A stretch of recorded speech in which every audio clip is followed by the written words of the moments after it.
What's up? Wait.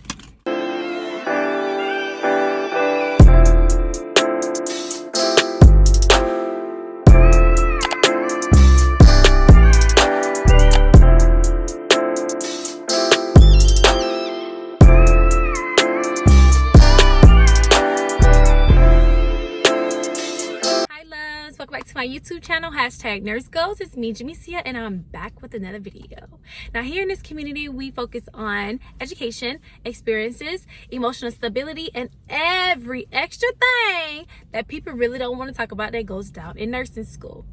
Okay, if you're new to my channel, subscribe. And baby, hit the like button while you're at it. Hey, hit the like button while you're at it. Hey, hit the like button while you're at it. All right, now let's get into this video. So guys, today I will be doing a shadowing. I joined a shadow residency program type of situation, and it just happened that is at my hospital, so that's why I'm wearing these color scrubs. And yeah, so I'm excited. I'm gonna be doing 2 units. I'm gonna do mommy and baby unit and also a perinatal high risk OB unit, which I'm super excited for. I'm going to do that one first, and then I'll go to the MIU because I've already been on MIU.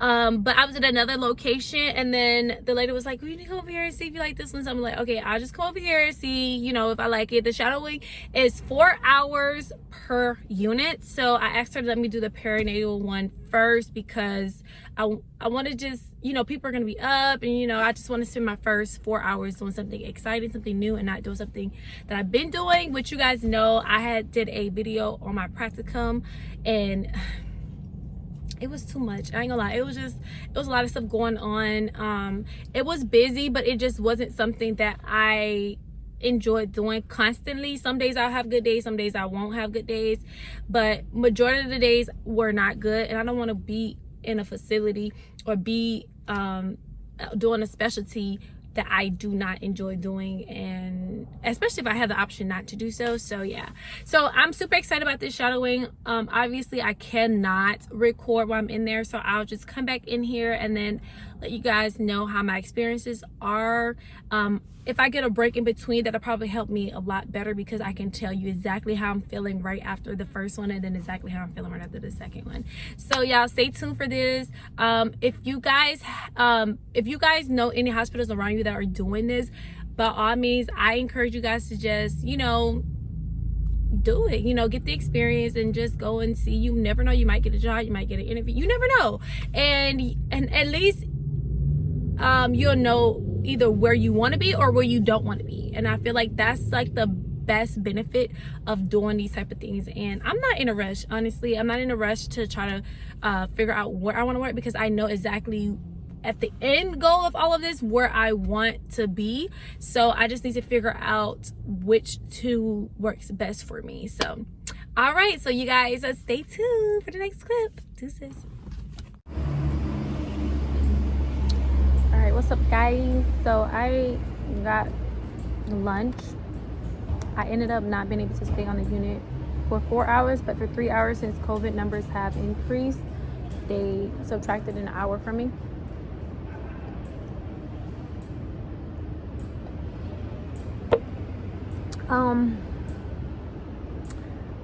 I have to probably take back what I said about shadowing, because shadowing, like, you literally just shadow. So it's like you're not able to do anything, and then it's like you only get a certain amount of time.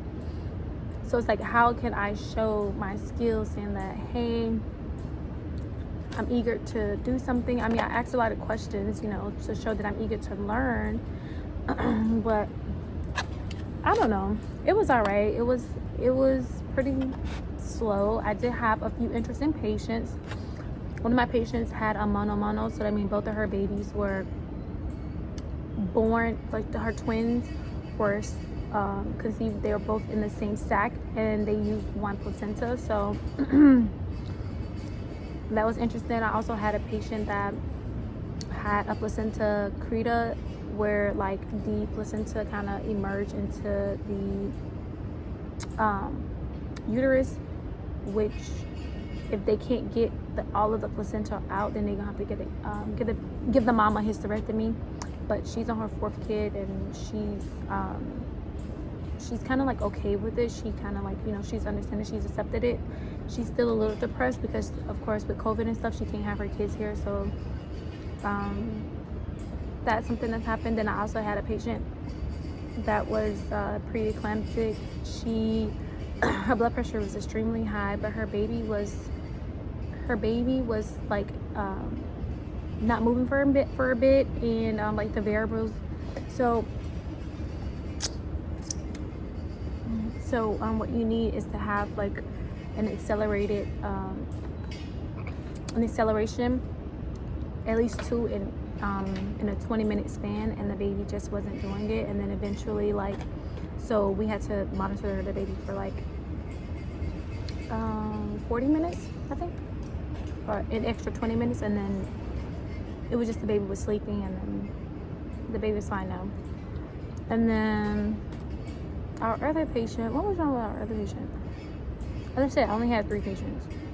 So so pretty much I just learned about that. It wasn't really nothing I could do, to be completely honest. I mean, just, you know, explain how to monitor the babies and mom, and that's it. So I'm on lunch right now until 11:30, and then I'll go to the MIU, which I've already been on that floor before, but not at this location. So we'll see how it turns out. Hey loves, so I'm pausing it right here because I actually forgot to record my second reaction, but turns out that I actually had an amazing time. The person that I shot up was very, very informative, and she was just so giggly and, you know, made it very exciting to be on the unit. So I actually did enjoy my time there, and I would still recommend that you guys go and shadow. It just depends on who you are with, so just be mindful of that. The time went by so fast. So yeah, that's it. So I'll see you guys after I visit the MIU, after I visit MIU.